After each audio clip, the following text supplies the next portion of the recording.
bienvenue chez Physique pour l'idiot, partie 1.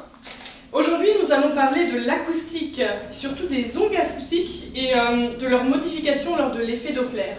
L'effet Doppler, tout le monde en a parlé, personne ne sait ce que c'est. En fait, c'est très simple. Pour vos élèves, en premier pas, l'effet Doppler, c'est l'effet de la Formule 1. On est assis sur un gradin, la voiture passe et elle fait Iouh. Pourquoi? On va voir ça dans une seconde. On a chez nous fait une source acoustique pour l'effet Doppler. Cette source est munie de deux fréquences qu'on peut changer ici avec un levier, 19 kHz et 4,6 kHz.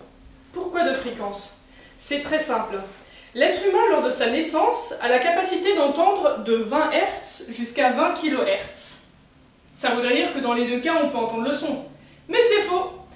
Parce que le niveau sonore avec lequel nous pouvons percevoir notre monde change avec le temps. C'est-à-dire que plus nous vieillissons, plus nous réduisons l'échelle avec laquelle nous pouvons entendre, c'est-à-dire encore que vos élèves, en général vers la mi-dizaine d'années, n'arriveront déjà plus à entendre les 19 kHz. Les 4,6 kHz par contre, oui.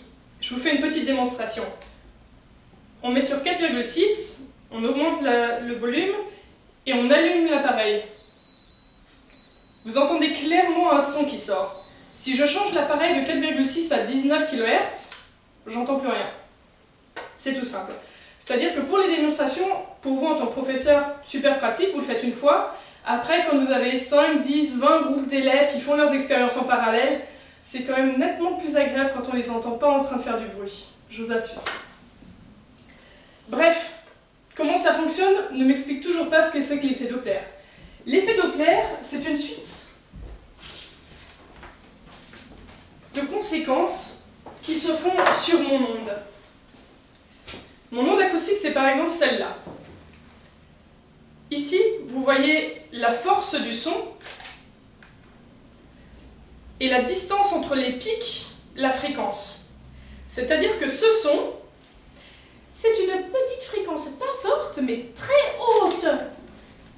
Alors que ce son-ci, qui est définitivement plus haut et plus écarté d'un pic à l'autre, est un son relativement fort, d'une fréquence assez basse.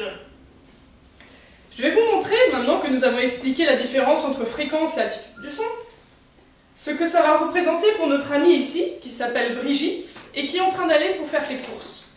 Malheureusement, entre le chemin de chez elle jusqu'au magasin, il y a une grande route. Ce qui veut dire que Brigitte est obligée de s'arrêter un moment. Et qu'est-ce qu'elle entend pendant ce temps? Bien sûr, les voitures.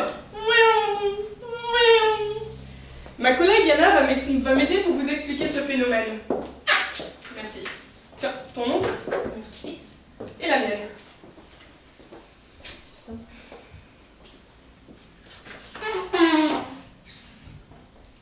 Je conduis vers Brigitte.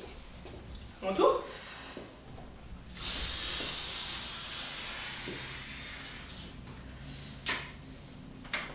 Et moi, je m'éloigne de Brigitte. Mon onde s'écarte, le ton descend. Et mon onde se comprime.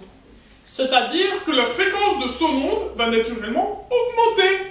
Voilà l'effet Doppler. C'est le mouvement qui fait la musique. À tout de suite.